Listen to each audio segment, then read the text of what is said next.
The first time we heard that metallic scraping sound from behind the iron door, it was 3:15 in the morning. We were standing deep within the untouched, ancient forests of northern Oregon at the entrance of an old bunker that didn't even register on any maps. David held his heavy flashlight toward the door's thick, rustadi inges. Clara had dropped her backpack to the forest floor, her trembling hands desperately trying to adjust her camera lens.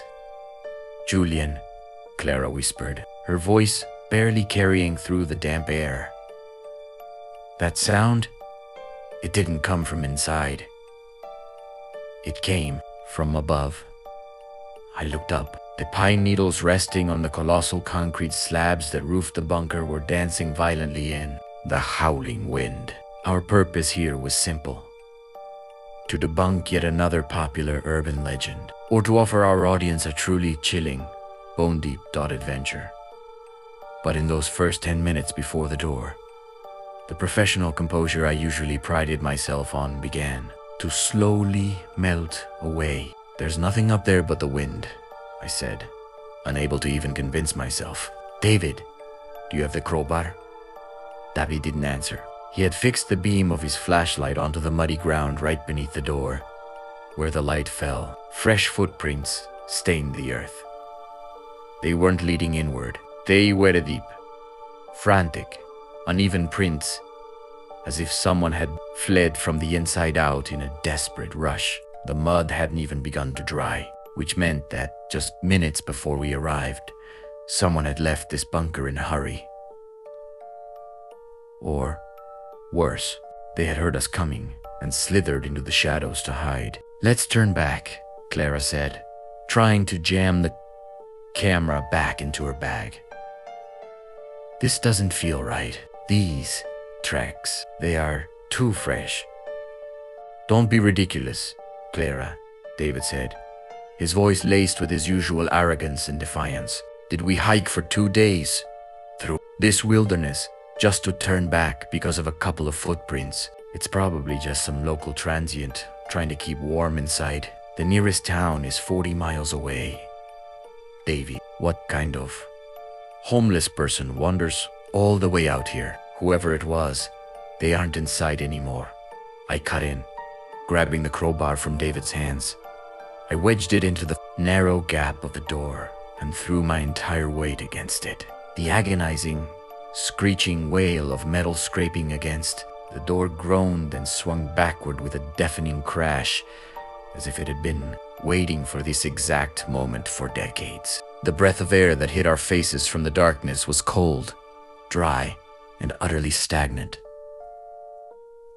I had expected the damp stench of rot, but instead, it smelled like an ancient, forgotten archive that had been starved of oxygen for half a century. Before us lay a steep, concrete staircase descending into an endless, swallowing blackness. "I'm going first," David said, directing his light down the corridor as he took the first step. As we descended, the only sounds were our own shallow breathing and the hollow thud of our boots against the concrete steps. After about 30 steps, we reached a wide, sprawling corridor. Rooms lined both sides, their heavy iron doors bearing numbers that had been almost entirely erased by time. The walls were a monolithic gray, devoid of any markings or warmth. It was a cold, brutalist architecture, designed to crush the human spirit under the weight of its own insignificance. "Look at this," Clara said, pointing her light toward one of the rooms on the right. The door was slightly ajar. When we stepped inside, we saw an old wooden desk on the floor, topped by a rusted typewriter. But the typewriter wasn't what caught our eye. Sitting on the desk, lined up in a perfect, neat row, were 3 pristine, white porcelain plates. There were no food remnants on them, but more disturbingly, not even a speck of dust coated their surfaces. It was as if someone had just set the table minutes ago. David stepped closer and ran a finger over one of the plates. "Someone lives here, and they can't have gone far." Right then, a sharp, metallic slam shattered the silence from the very end of the dark corridor. It was the distinct sound of a door being violently thrown shut. The three of us froze mid-breath. We whipped our flashlights toward the noise, where the beams converged at the corner of the hallway. We saw a shadow cast against the wall. It wasn't static. It looked as though someone had poked their head around the corner to watch us, only to pull back instantly into the dark. "Who's there?" David yelled, though his voice lacked any of its previous confidence. No answer came. Only the sound of low, heavy, rhythmic breathing drifted back to us. The oppressive acoustics of the corridor made it impossible to pinpoint its exact origin. "Julian, we need to go," Clara whispered, gripping my arm so tightly I could feel her fingers trembling violently. "Please, let's just leave." "All right," I said. We back out slowly. We turned to take our first steps toward the stairs when we heard that sound from above again. But this time, it was no wind. It was the heavy, thudding mechanical clank of a hydraulic lock sliding into place. Then, we heard the unmistakable, agonizing crash of the main iron door slamming shut, followed by the rattling. We bolted up the stairs. Reaching the door, I threw my entire shoulder against it. It didn't budge an inch. "No, no, no," Clara screamed, clawing at the metal. "Open the door." "We're locked in." David tried to wedge the crowbar into the seams, but it was futile. The exterior locking mechanism was completely engaged. We had been sealed in. Someone had crept up behind us, shut the door, and buried us alive in this concrete tomb. There's no signal. Nothing. "We need to stay calm," I said, trying to quiet the frantic hammering of my own heart against my ribs. They knew someone was coming.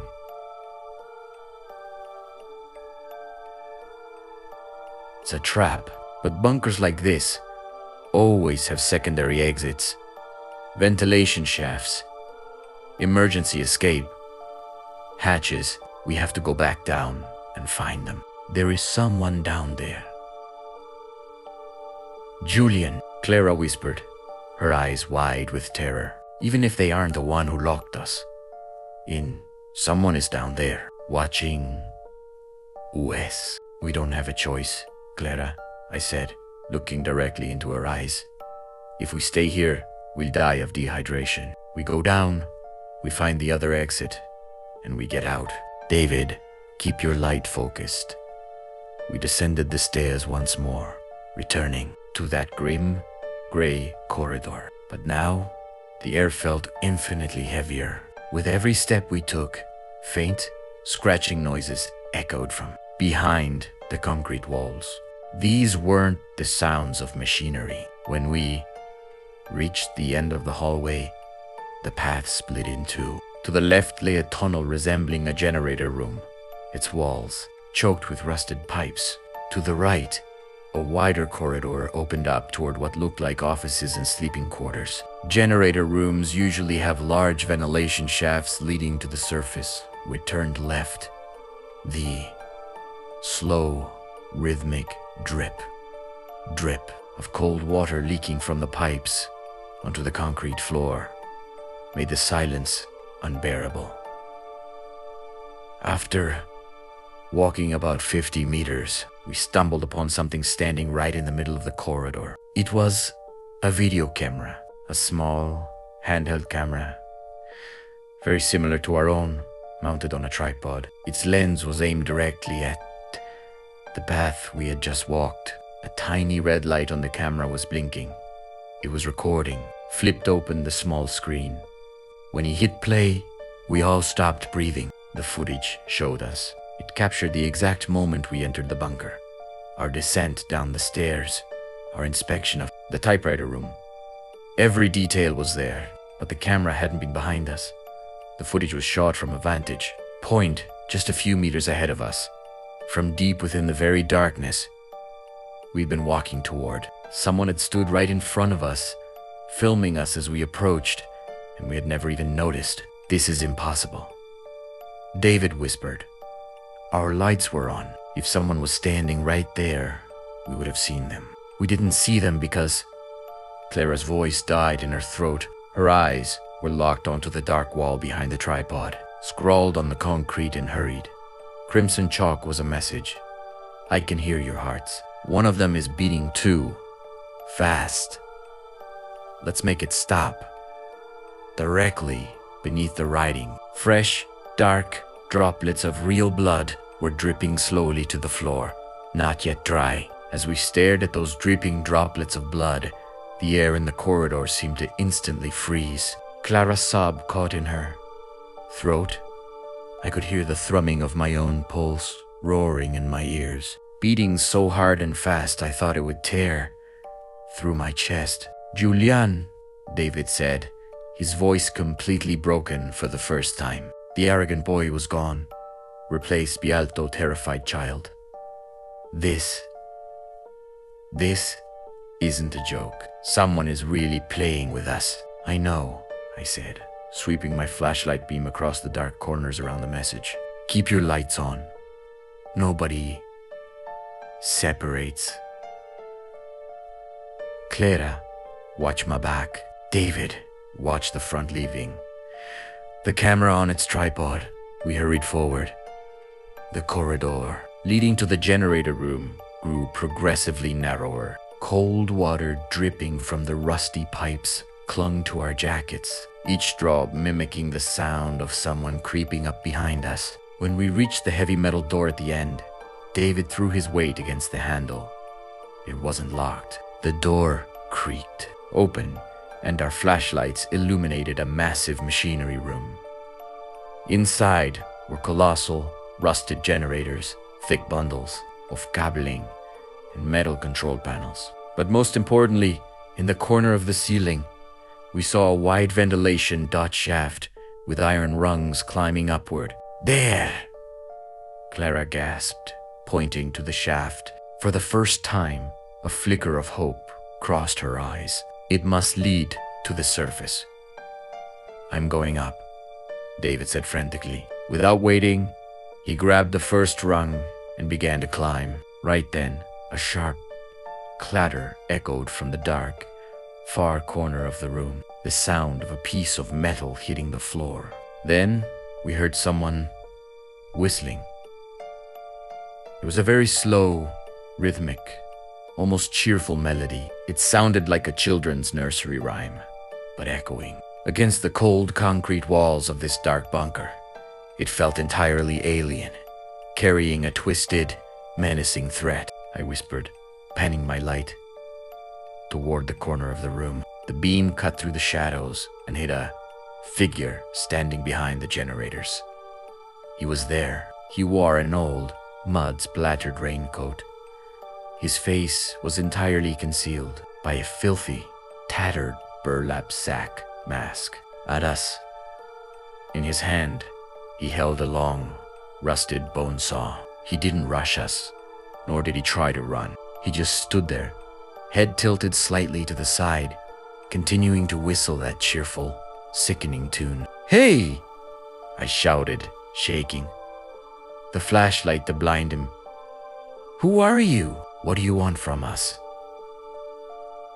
The whistling stopped instantly. The saw and slammed it hard against the metal casing of the generator beside him. Sparks flew, and a deafening metallic clang exploded through the room.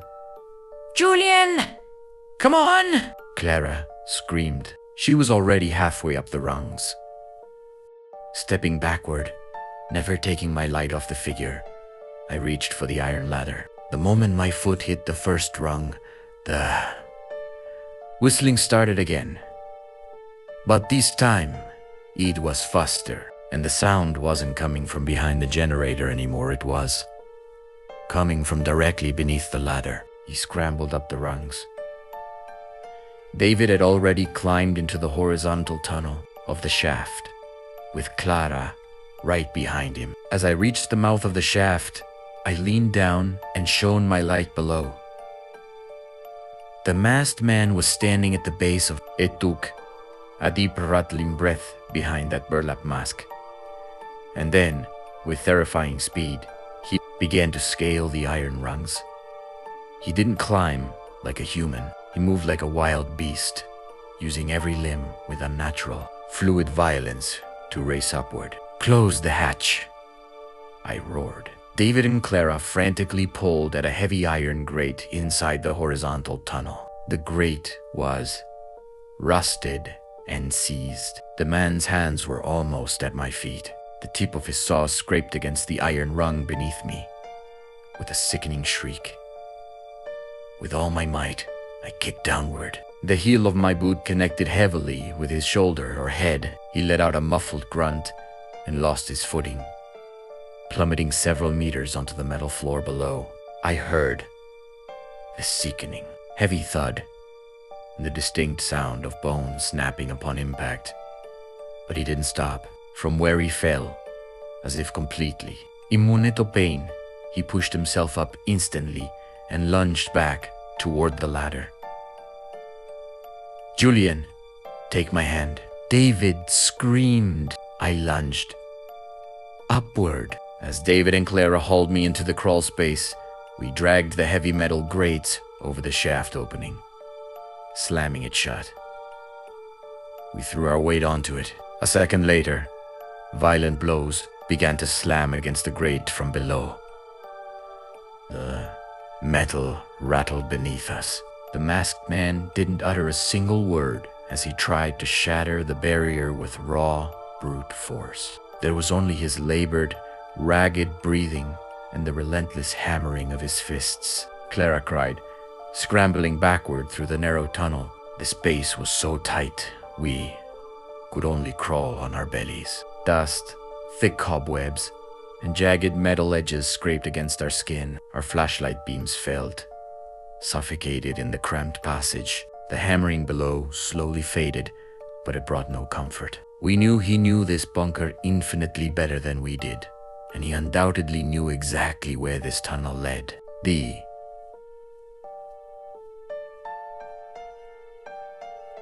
path splits, David called out from the front.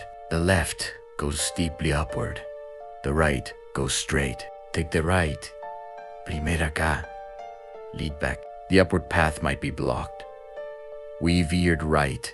For about 10 minutes, we crawled through the suffocating, low-ceilinged tunnel. My knees and elbows were bleeding. I could hear Clara in front of me, breathing in rapid, shallow gasps on the very edge of a panic attack. "Clara," I whispered. "Look at me. Just focus on my steps. Dot. We are getting out of here. Julian." "What if he's already out there?" She whimpered, her voice cracking. "Is the person who locked us in the same as this man? Or are there more of them?" I didn't have the answer, and I didn't want to think about it. If there was an organized group living in this bunker, hunting people, our chances of survival were close to zero. At the end of the tunnel, we reached a vertical shaft leading upward. David peered out. "There's a hatch. I see light, but it's not." De la Tite's artificial. He slowly pushed the hatch open. It yielded silently. David slipped through first, followed by Clara. And then me. We found ourselves in what looked like an old medical ward or infirmary. Rusted gurneys, shattered medicine bottles, and old surgical tables littered the floor. A single flickering fluorescent bulb hummed on the ceiling, buzzing like it was drawing its last breath. The erratic hiss, buzz, only amplified the heavy, dead silence of the room. But what truly paralyzed us was what lay in the center of the room. On the floor, right beside a gurney, lay a fresh corpse.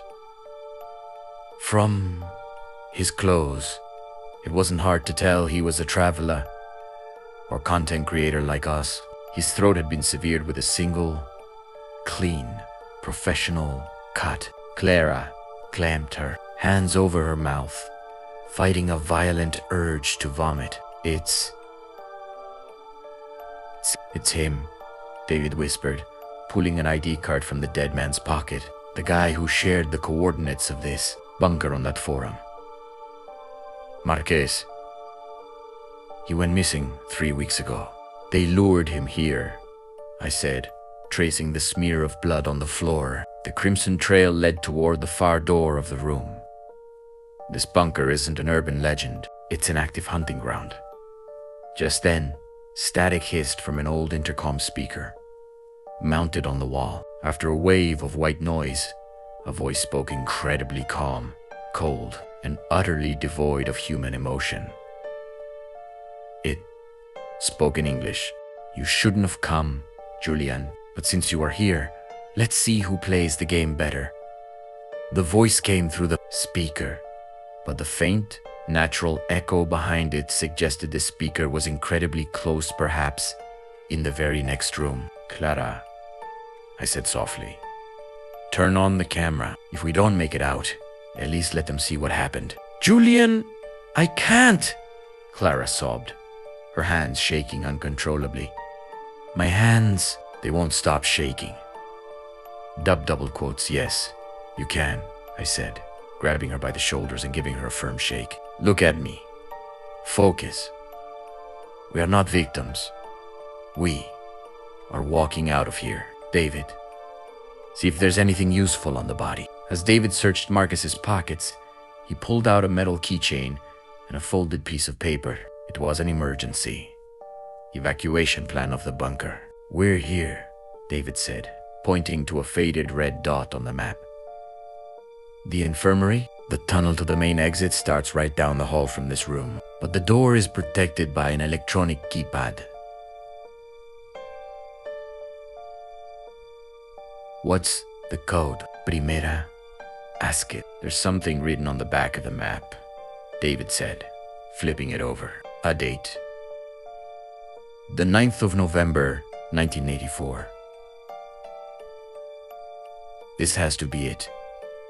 In that exact instant, the fluorescent light died completely. We were plunged into pitch darkness.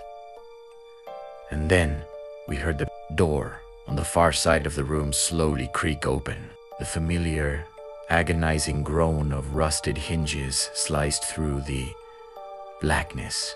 None of us dared to breathe. We were terrified of turning on our flashlights, knowing the light would instantly betray positions. In the dark, the soft, damp sound of bare feet shuffling against the concrete floor began again. It was mobbing toward us, slowly, savoring every single step.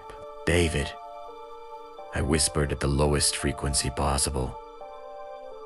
Turn the light on and off immediately, just so we can see where he is. David clicked the switch. For a fraction of a second, the light cut through the dark, illuminating the room before dying again. But what we saw in that split second would haunt my nightmares for the rest of my days. The masked man was crouched on top of the gurney right in front of us, coiled like a predator, preparing to pounce. He held a saw high above his head. Run! I screamed. The darkness was shattered by our screams and the frantic, chaotic pounding of our boots. We threw ourselves out of the room into the hallway as David's flashlight beam swept wildly across the concrete. Behind us, the horrific screech of metal legs scraping against the floor confirmed the hunter had leaped from the gurney and was in full pursuit. Turn right. End of the hall. David roared. My breath burned like fire in my throat. The only thing guiding my legs was pure survival instinct. Claire ran just ahead of me, her hair flying back, her heavy sobs echoing through the narrow passage. I didn't dare look back, but I could feel the ragged, wet breathing and the rapid slap of bare feet right on our heels. He was chasing us with a speed that defied human limits. I felt no pain, no exhaustion. He was a machine of pure, unwavering malice, locked onto his prey. When we hit the heavy steel door at the end of the corridor, David threw himself onto the keypad. A red light was blinking on the panel above a small, outdated LCD screen. Enter the code now, Clara screamed, pressing her back to the wall and aiming her light down the dark corridor. David's fingers were shaking violently. 110-9. The high-pitched beeps of the keys fought against the approaching footsteps of our death. 1, 9 and 8. 4, an, beep. A single word flashed on the screen in red letters. Deny. No, no. This can't be. David slammed his fist against the panel in a panic. This was written on the map. There is no other code. Try it again. Maybe you hit a wrong key, I yelled, merging my flashlight beam with Clara's to face the dark hallway. Where? Oh, where? Lights met, about 20 meters away. The masked figure rounded the corner. He wasn't running this time. He was dragging the bone saw against the rusted pipes lining the wall, sending a shower of bright sparks into the dark. That rhythmic grating screech echoed in the deepest chambers of my brain. He knew we were cornered. He had no reason to rush. David! I roared. There must be another combination. Try. Reversing the date, David pressed his sweat-sleeked forehead closer to the keypad. Okay. Swapping the day and month. 0, 9, 1, 1. January 9th, 8, 4. Beep. The same red text flashed. Denied. The man was barely 10 meters away now. We could clearly hear the wet, heavy breaths behind the burlap mask.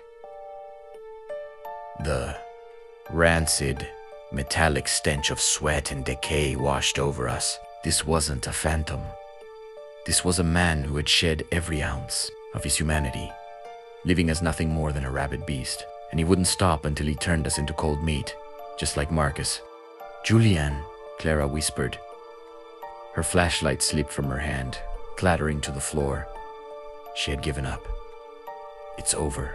This is Italiano. No, I said, grabbing her by the shoulders and pulling her behind me. I ripped the crowbar from David's hands. David, forget. The code.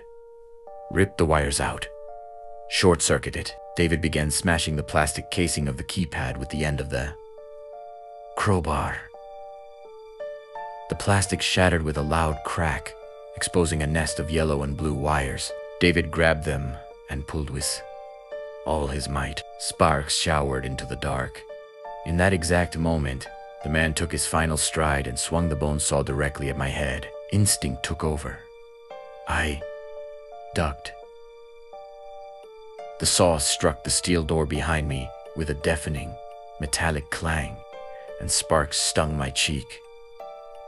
I stumbled back but managed to keep my footing, swinging the crowbar with everything I had left straight into his kneecap.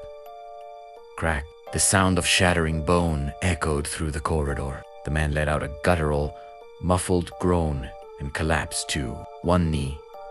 But his pain tolerance was monstrous. Within seconds, even with a shattered knee, he began to push himself up, his free hand lunging forward to lock around my throat. His fingers felt like iron clamps. My breath vanished, and my vision began to darken at the edges. He lifted me off my feet and slammed me hard against the concrete wall. Julian, Clara screamed. She grabbed a heavy piece of metal from the floor and smashed it against his back, but he didn't even flinch. His gaze was locked entirely on me. Just as my consciousness began to slip away, a loud, mechanical click echoed from the steel. Door. David had successfully shorted the lock. The door slowly swung open. Get In! David screamed. Clara shoved the door open. David grabbed the crowbar and brought it down with absolute fury right onto the center of the burlap mask. The sheer force of the blow shattered the man's grip, dropping me to the floor as he stumbled backward. David and Clara dragged me by my arms through the threshold into the dark passage beyond. We slammed the door shut and threw the manual deadbolt into place. Immediately, violent blows began to rain against the door from the outside. The man was throwing his weight against it, his saw screeching as it clawed at the metal surface. But this door was different.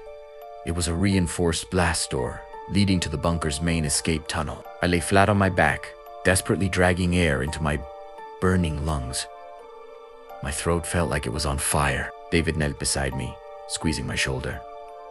"You okay, man?" I could only nod weakly. The exit. Where is the exit? We swept our lights ahead. This passage was different from the others. The walls weren't concrete. It was a narrow escape tunnel held up by thick wooden supports driven into the earth. And most importantly, a faint, cool, fresh breeze was drifting from the far end. Real air. The outside world. "We're going," Clara said, helping me to my feet. "We're almost there." There, we hurried down the tunnel. The breeze grew stronger with every step. After walking about 200 meters, the tunnel began to slope sharply upward. Finally, a wooden hatch appeared above our heads. Through the narrow cracks, the pale, misty gray light of dawn was filtering through. "We made it," I said, feeling an immense weight lift from my chest. We actually made it. David stepped up and pushed the wooden hatch. It opened easily. The clean, pine-scented Oregon air hit our faces, and we were on the verge of tears. One by one, we climbed out of the earth. We found ourselves about a mile away from the bunker's entrance, nestled among thick pine trees behind an old, abandoned hunter's cabin. The sun was just beginning to crest the horizon, painting the sky in pale shades of blue and gray. "We did it," Clara sobbed, falling to her knees and clutching the cold earth. "We really did it." David pulled his phone from his pocket. "I have service. 2 bars. I'm calling the sheriff right now." I turned to look at the open door of the dilapidated cabin. A dark, unspoken suspicion gnawed at the edges of my mind. That bunker, that man, everything felt too meticulously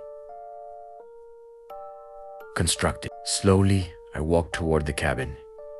"Julian, what are you doing?" David called out. "Stay close." "Just checking something," I called back. I stepped inside. The interior was sparsan, old cot. A wooden table and a small generator hummed quietly in the corner. A static-choked radio transceiver sat on the table. As I approached the table, my eyes fell on the drawer. It was half open. Inside lay a few old photographs. I picked them up.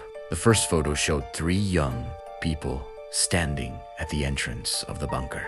They were laughing, waving at the camera. One of them was Marcus.